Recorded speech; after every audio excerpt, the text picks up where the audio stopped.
Puji Tuhan. Haleluya. Saya bilang haleluya, Bapak Ibu bilang puji Tuhan. Demikian sebaliknya. Haleluya. Puji Tuhan. Haleluya, puji Tuhan. Amin. Bapak Ibu, pagi hari ini pagi yang sangat spesial. Sebab apa? Sebab kita semakin tahu dan menyadari betapa hidup kita ini berharga, Bapak Ibu. Pagi ini kita memperingati kematian Tuhan Yesus.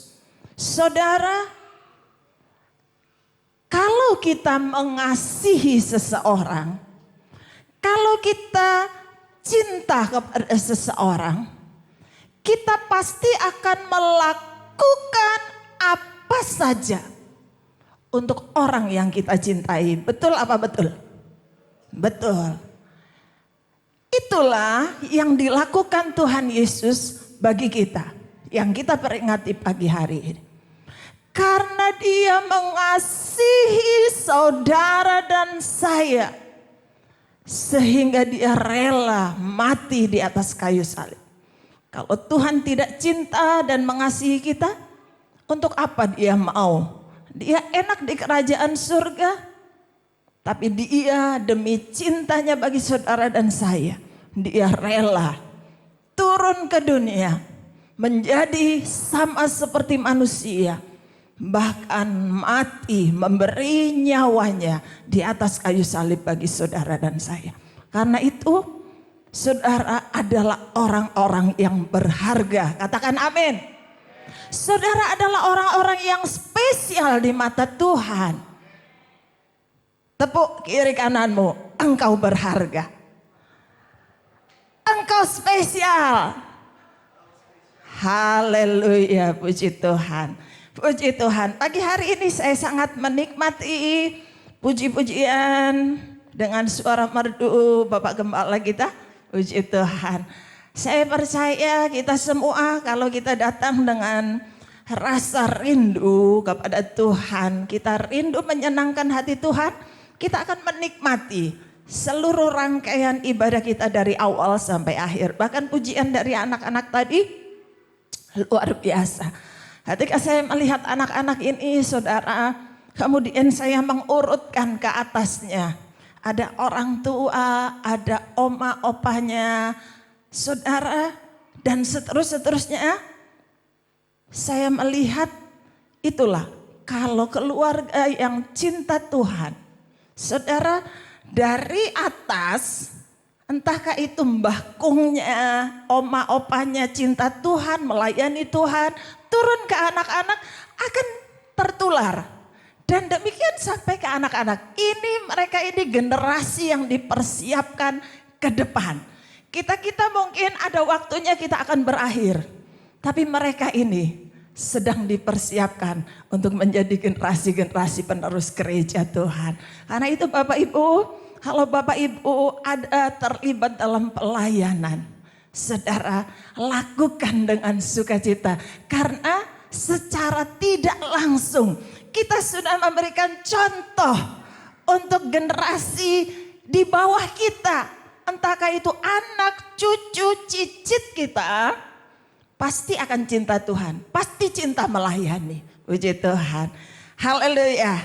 Saya rindu jemaat Tuhan semakin hari kita semakin dewasa, semakin semangat di dalam Tuhan. Pagi hari ini saya sampaikan firman Tuhan berkaitan dengan apa yang kita peringati pagi hari ini, kematian Yesus di salib. Saya berikan tema mengapa Yesus mati di salib. Mengapa Yesus mati di salib. Kita beranjak dari Yesaya 53 ayat yang kelima. Haleluya. Kita akan bacakan bersama-sama Bapak Ibu dalam hitungan ketiga. Bapak Ibu bisa lihat di LCD. 2, 3. Tetapi Dia tertikam oleh karena pemberontakan kita. Dia diremukkan oleh karena kejahatan kita. ganjaran yang mendatangkan keselamatan bagi kita ditimpakan kepadanya, dan oleh bilur-bilurnya kita menjadi sembuh. Katakan amin. Puji Tuhan. Bapak Ibu yang dikasihi Tuhan, mengapa Yesus mati di salib? Dari ayat-ayat tadi yang kita baca, ada beberapa kata kita sebenarnya sudah terjawab. Mengapa Yesus mati di salib? Jawabannya karena kita. Saudara, bukan karena yang lain, tetapi karena kita manusia. Saya tadi katakan kita ini berharga di mata Tuhan. Kita ini spesial di pemandangan Allah. Karena itu dia rela untuk mati, memberi nyawanya bagi saudara dan bagi saya. Bapak Ibu yang dikasihi oleh Tuhan, dia Tuhan yang rela mati. Dia datang dalam keberadaannya sebagai manusia 100%. Tapi juga sebagai Allah 100%. Saudaraku, ada beberapa pertanyaan dari orang-orang yang belum mengerti. Mereka bertanya demikian, kenapa Tuhanmu bisa mati? Harusnya Tuhan itu kan gak mati. Saudara, pagi hari ini Bapak Ibu harus tahu, tadi saya katakan Allah turun dalam keberadaan manusia 100%. Kealahannya 100%. Saudara, kalau ada pertanyaan, kenapa Tuhanmu kok mati? Sehingga engkau peringati, setiap tahun engkau peringati. Saudara, jawab, yang mati itu bukan kealahannya tetapi kemanusiaannya. Yesus dalam kemanusiaannya. Kalau Allah gak bisa mati, Allah kita luar biasa, Allah kita dahsyat, katakan amin. Saudara, dia tidak akan pernah bisa mati. Bahkan di dalam firman Tuhan dikatakan, dia tidak pernah terlelap, dia tidak pernah tertidur. Saudara, kita punya Tuhan itu yang jaga kita 24 jam, saudara. Dia gak pernah lelah menjagai, mendampingi kita. Kalau ada orang yang ingin memojokkan kita bertanya, kenapa Tuhanmu bisa mati? Saudara, jawab dalam kemanusiaannya. Tapi kalau Allah dalam kealahannya, dia tidak akan pernah mati. Dia tidak bisa tertandingi oleh apapun. Itulah Tuhan dan Allah kita. Haleluya. Kenapa? Mengapa Yesus mati di salib? Yang pertama, dia mati untuk kita manusia berdosa. Saudara, di dalam Roma 3 ayat yang ke-23. Roma 3 ayat 23, karena semua orang telah berbuat dosa dan telah kehilangan kemuliaan Allah. Keberadaan kita manusia semua, gak ada yang terkecuali. Kita semua telah berbuat dosa.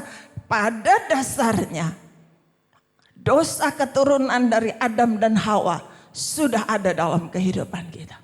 Saudara, dan kita semua telah kehilangan kemuliaan Allah. Dan di dalam ayat pokok kita tadi, di dalam Yesaya 53 ayat yang ke-5, tetapi dia tertikam oleh karena pemberontakan kita, dia diremukkan karena kejahatan kita. Saudara, kenapa Yesus mati di salib? Dalam keberdosaan kita manusia yang tidak ada satupun yang tidak berbuat dosa. Dan ayat ini menyimpulkan kita dalam keberdosaan kita ada dua kata di sini, yaitu karena apa? Karena kejahatan dan pemberontakan kita.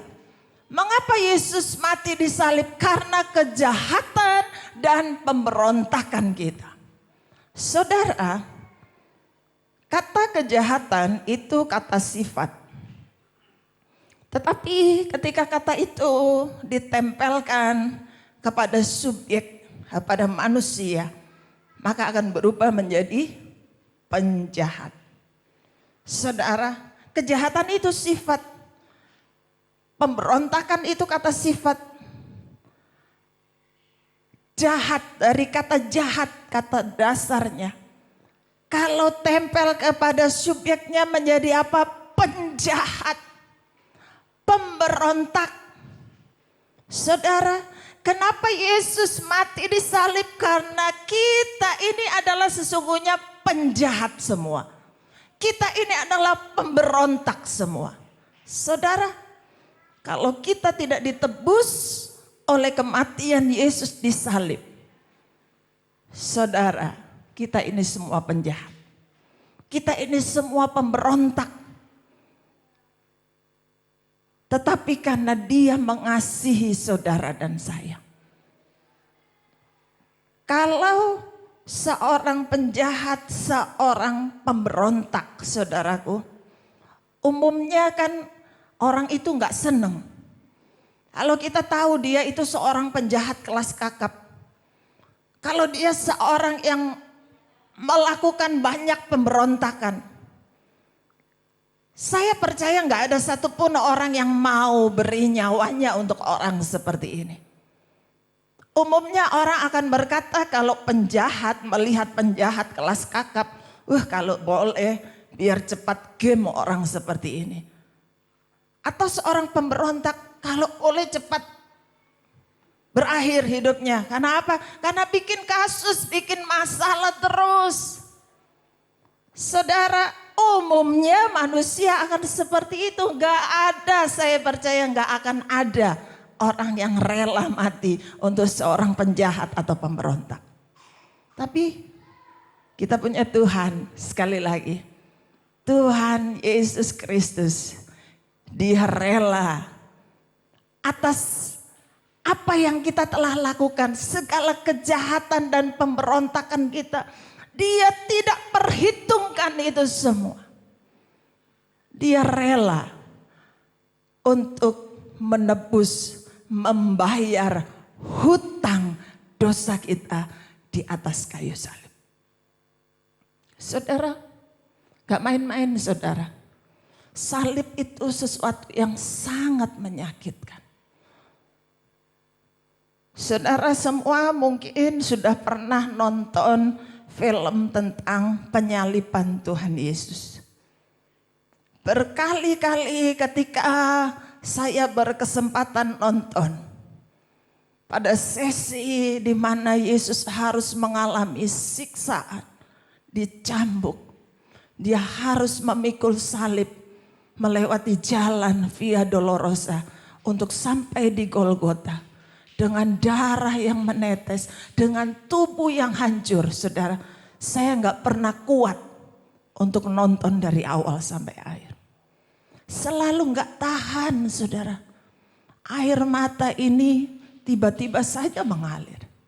Saudara, betapa kita kalau kita melihat Tuhan gak main-main loh saudara bagi kita. Saya berkata tadi salib itu menyakitkan.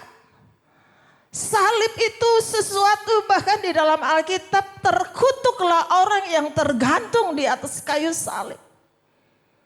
Yesus rela dikatakan sebagai orang yang terkutuk. Karena apa saudara? Saya tadi sekali lagi saya akan ulang-ulang mengingatkan kita. Karena Dia mengasihi saudara dan mengasihi saya. Karena Dia mau bayar hutang dosa kita. Saudara, Dia mau bayar bagi saudara dan saya. Karena Dia tahu kita gak akan pernah bisa untuk kita membayar hutang dosa kita yang terlalu banyak. Kalau saudara sudah mulai lupa dengan kasih karunia Tuhan, saudara semua punya HP, saudara bisa nontonlah film tentang penyaliban Tuhan Yesus ini. Agar kita disadarkan kembali saudara, betapa Tuhan gak main-main. Tuhan gak pernah main-main berkorban untuk saudara dan saya. Karena itu kadang kalau lihat orang yang gak menghargai kasih karunia Tuhan, sudah ditebus dengan harga yang bukan lagi mahal. Harga yang tidak ternilai. Kalau disebut harga yang mahal masih ada nilainya. Tapi harga yang tidak ternilai saudara. Darah Yesus itu kalau mau dihargai, harganya nggak ternilai. Dengan apapun kita nggak bisa menilai betapa berharganya darah Yesus. Saudara, kadang-kadang ketika kita mulai terbuai dengan segala kenikmatan dunia ini, segala godaan, membuat kita lupa dengan kasih karunia Tuhan. Kita mulai main-main. Kita mulai coba-coba menjadi anak yang nakal. Kita mulai coba-coba keluar dari aturan Tuhan. Kita mulai coba-coba keluar dari kasih karunia Tuhan. Saudara, coba ketika engkau ada pada posisi seperti ini, engkau sadar. Lihatlah film ini. Ini hanya sebuah film loh saudara. Tapi kalau itu dapat menyentuh hatimu, Roh Kudus menyentuh dan mengingatkan engkau. Betapa luar biasa pengorbanan Tuhan bagi kita. Kita gak akan main-main. Kita gak akan lagi suka dengan yang namanya dosa. Sebab kita tahu Dia mati di atas kayu salib untuk menebus kita orang yang berdosa. Saudara, Tuhan Yesus mati di atas kayu salib karena kejahatan kita. Tapi Dia tidak mati di atas kayu salib untuk kita tetap tinggal di dalam kejahatan dan dosa kita.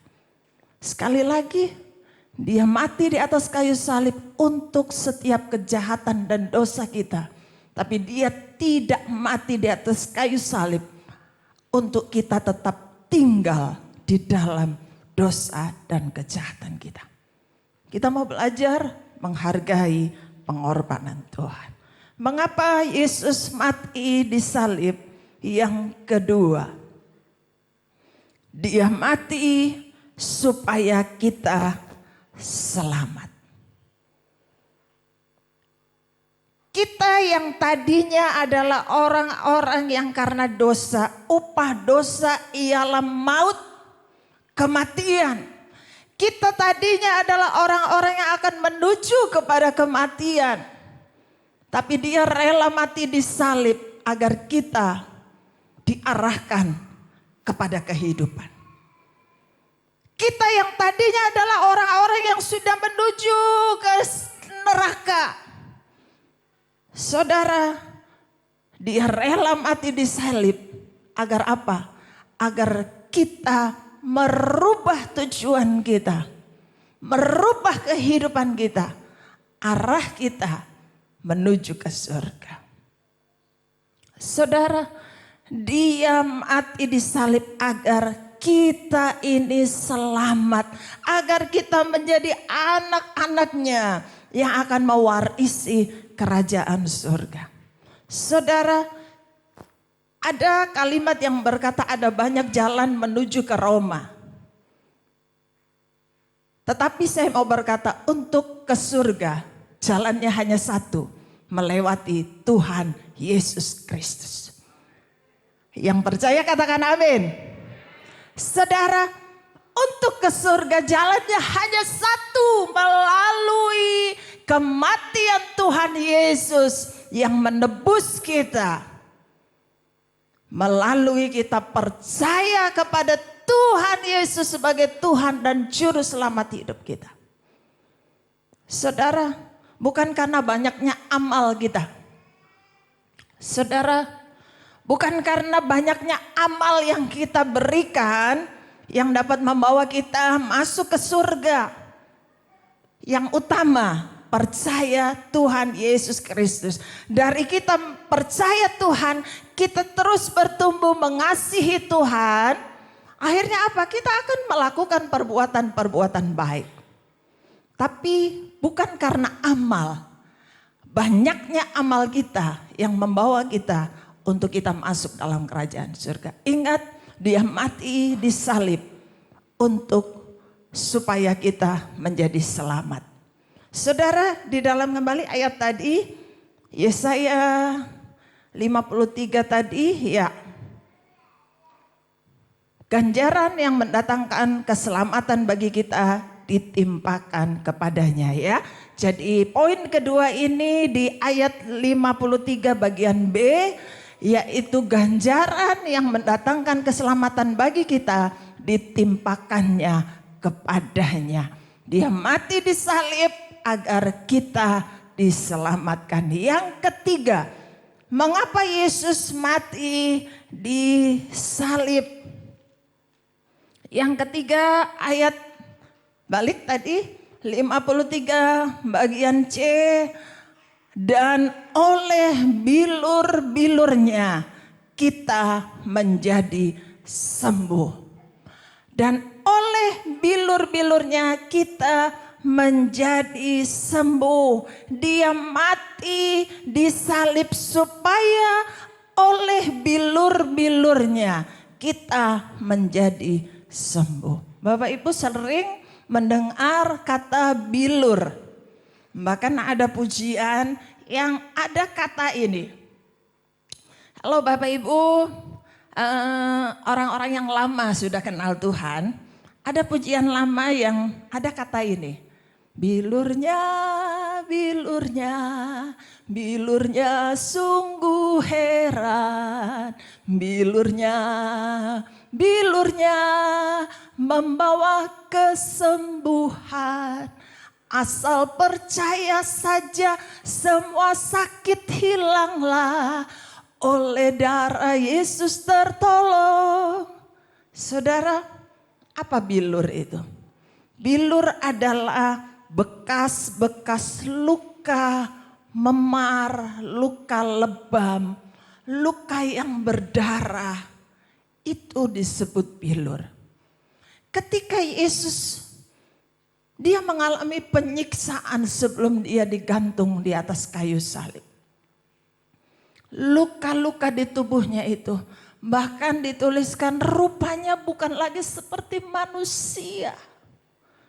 Saudara, kalau sudah rupanya aja nggak seperti manusia, seperti apa itu hancurnya tubuh Tuhan Yesus. Dan dia berkata, dia berjanji, kalimat di ayat firman Tuhan ini juga menjadi kalimat pengharapan bagi kita umat Tuhan. Oleh bilur-bilurnya, oleh bekas luka-luka Tuhan Yesus, kita menjadi sembuh. Yang percaya katakan amin. Saudara, ada dua hal dari arti kata oleh bilur-bilurnya menjadi sembuh. Yang pertama saudara, kesembuhan secara spiritual atau moralitas. Kesembuhan rohani seseorang. Saudara, ini yang utama yang Allah mau kerjakan atas kehidupan kita anak-anaknya. Dia mau mati di atas kayu salib agar oleh bilur-bilurnya kita menjadi sembuh. Sembuh dari apa? Dari moral kita yang gak benar. Saudara, mungkin itu yang kita jalani hari-hari kemarin. Tapi hari ini, ketika engkau dengar firman Tuhan, buka hatimu. Kalau kemarin saudara adalah pribadi yang kasar, Saudara pribadi yang gak ada kasih sama keluarga, sama orang lain. Saudara, itu berbicara tentang moralitas. Kalau kita lihat orang yang sukanya ngelirik-ngelirik yang lain. Di rumah sudah ada nih. Di rumah sudah ada suami yang ganteng, istri yang cantik, istri yang setia. Tapi di luaran, saudara masih suka main-main. Saudara, sekali, 2 kali, 3 kali. Kadang-kadang orang berkata itu penyakitnya dia kok. Nah, saudara, itu yang saya katakan penyakit moralitas ini. Itu yang tujuan utama Tuhan. Dia mati di atas kayu salib agar kita sembuh dari penyakit spiritual moralitas. Dan rohani kita menjadi sehat. Saudara, itu yang menjadi sasaran Tuhan yang utama. Yang kedua, penyakit yang dia bisa sembuhkan dengan bilur-bilurnya. Penyakit secara fisik kita. Mungkin kita ada yang mengalami dalam tubuh kita ini sakit yang kita sudah berusaha datang ke dokter. Kita sudah berusaha lah, sudah ada usaha dari kita. Tapi masih, apakah Tuhan gak sayang saya? Bahkan mungkin kita pernah kecewa ketika orang yang kita kasihi, Tuhan gak sembuhkan. Orang lain yang alami yang sama bisa alami mujizat. Saudara, yang seperti ini, saudara kita harus ingat bahwa Allah punya hak prerogatif yang kita tidak bisa ganggu gugat. Itu haknya Tuhan. Tapi paling tidak saya tadi katakan ini adalah kalimat pengharapan kita. Kita sudah berusaha, kita sudah berdoa biar kalimat ini menjadi pengharapan. Kita selalu berkata, Tuhan, Engkau mati di atas kayu salib, tubuhmu hancur dan oleh bilur-bilurmu menyembuhkan kehidupanku. Saudara, saya berkata ini bukan yang utama kesembuhan fisik. Bukan yang utama menjadi sasaran Allah. Untuk apa? Tubuh kita sehat, tapi moral kita rusak. Yang utama Tuhan mau kita sembuh dari penyakit moralitas kita.